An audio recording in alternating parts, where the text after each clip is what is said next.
Hey everyone, it's Carissa Wiley at sprinkledwithglitter.com. Thanks for joining me today. Today's video was previously shared on the Altenew YouTube channel, but I thought you would enjoy seeing it here as well. Today I am sharing two striking card designs that feature simple sentiment strips created with the new One Go Solid Sentiment Strips 2 press plate. Isn't that a mouthful?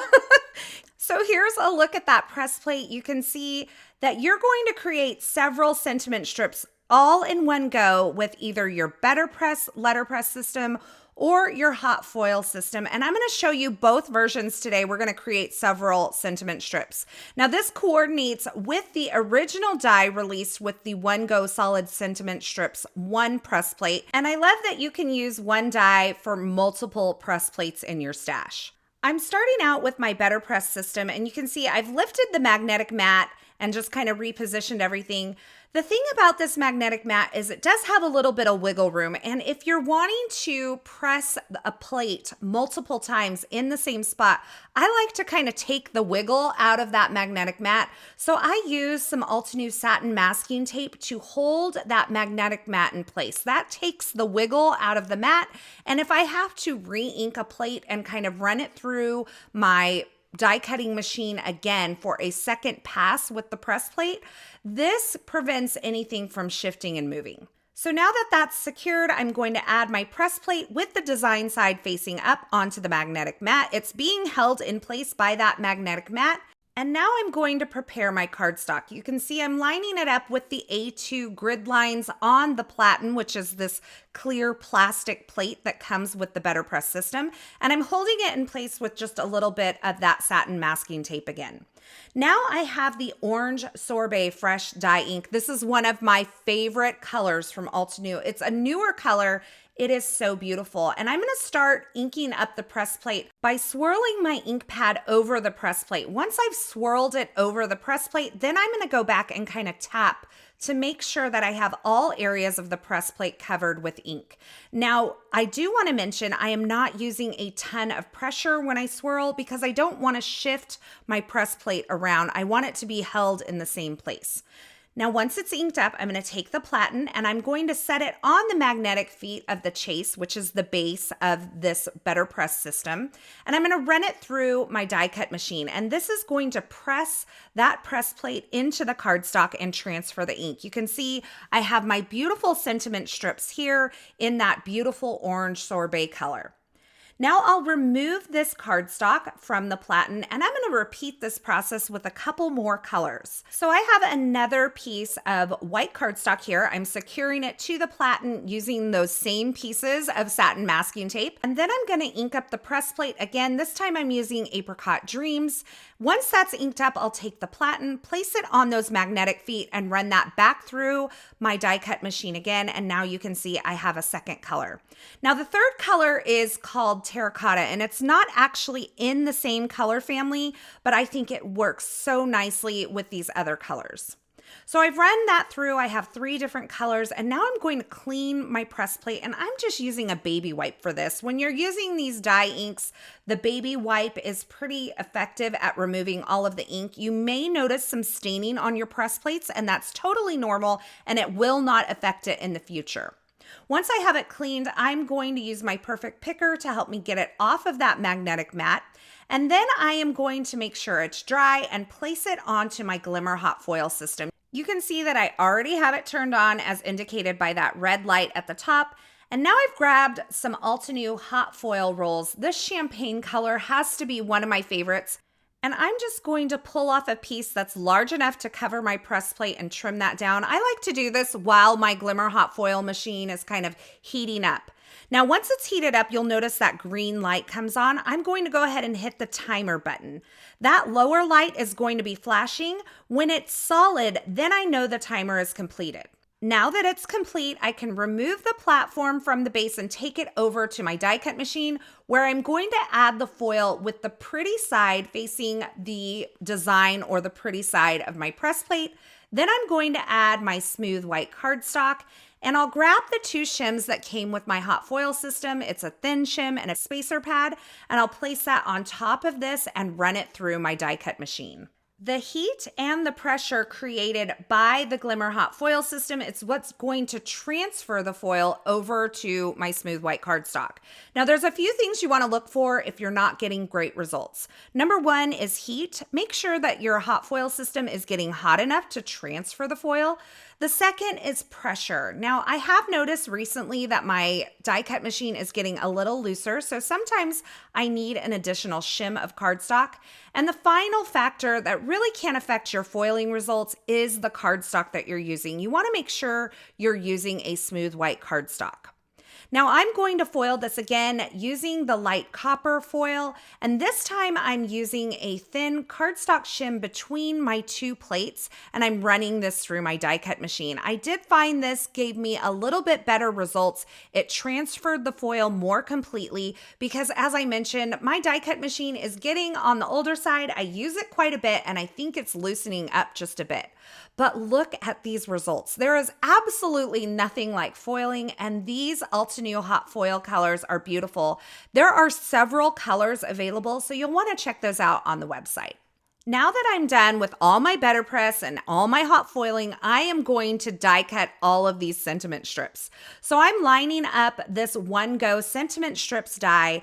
I'm just making sure that everything's kind of straight within the openings, and then I'm going to hold it in place once again with the same exact pieces of satin masking tape that I used before, and I'll run this through my die cut machine to die cut all of these sentiments at once.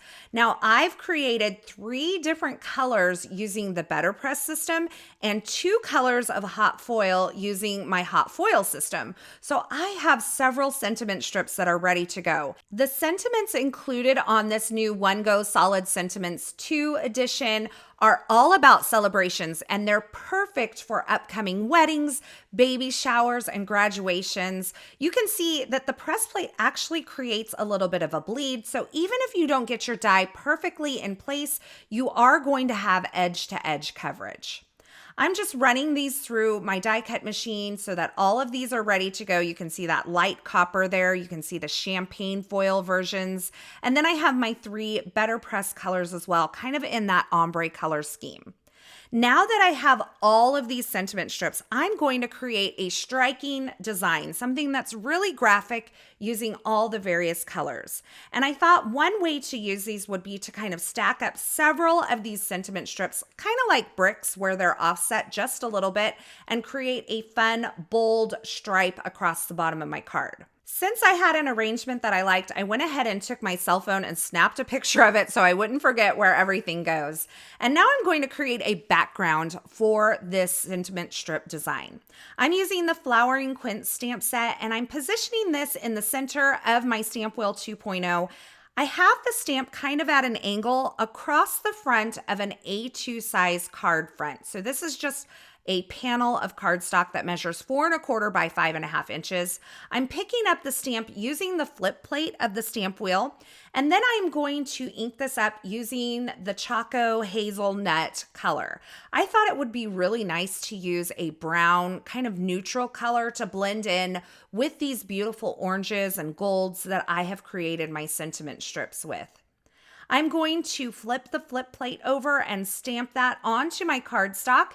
And now I have this beautiful floral background for my sentiment strip design.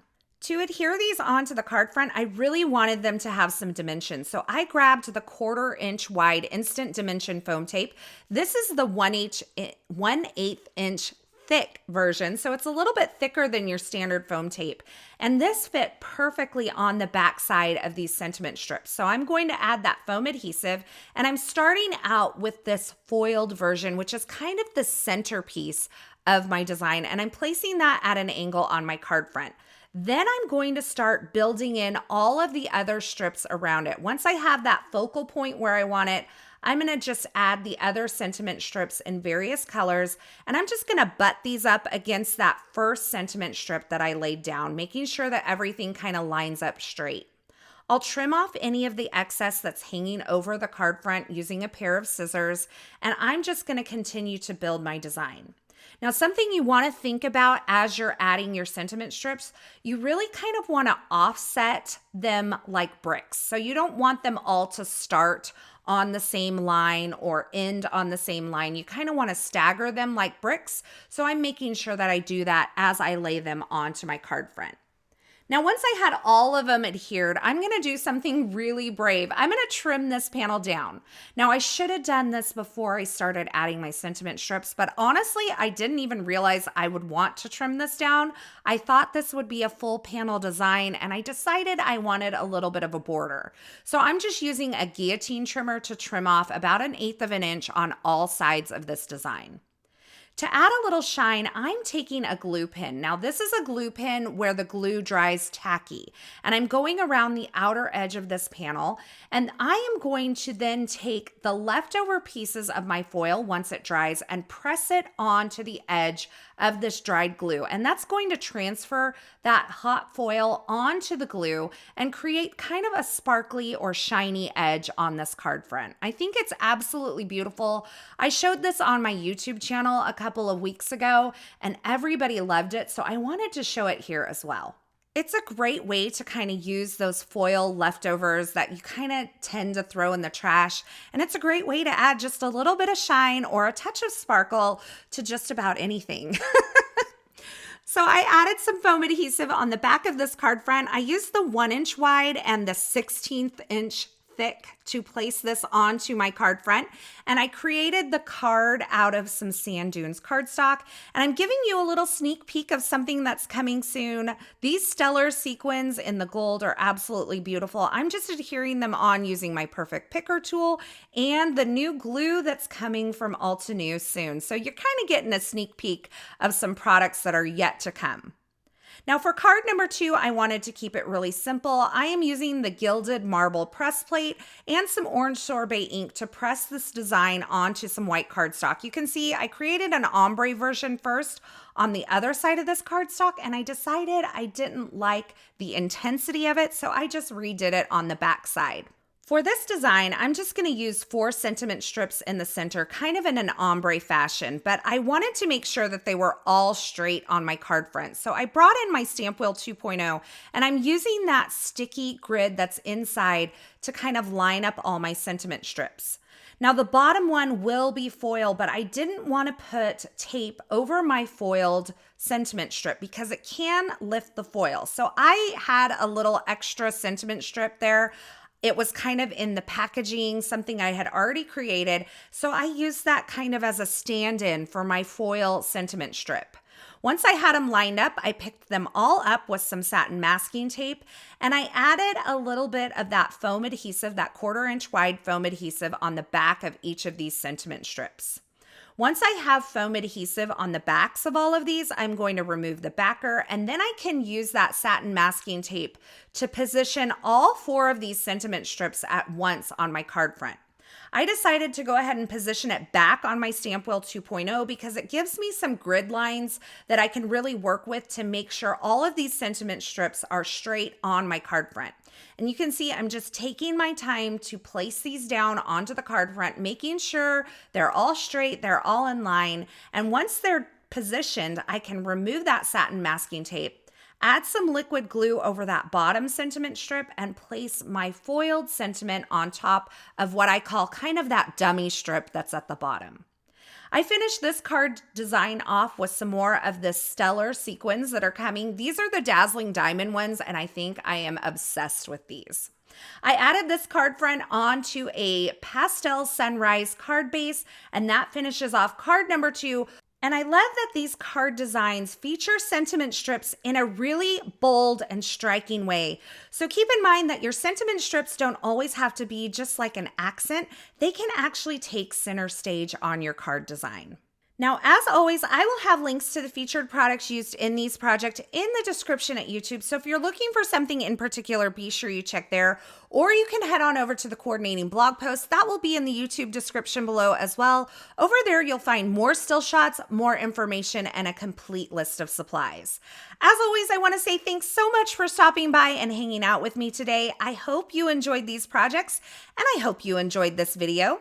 If you did, be sure to give this video a thumbs up and don't forget to subscribe and turn on the notifications here so you don't miss any of the paper crafting and card making video tutorials shared. I'm so glad you're here. Thanks again for watching, and until next time, I hope you have a fabulous day.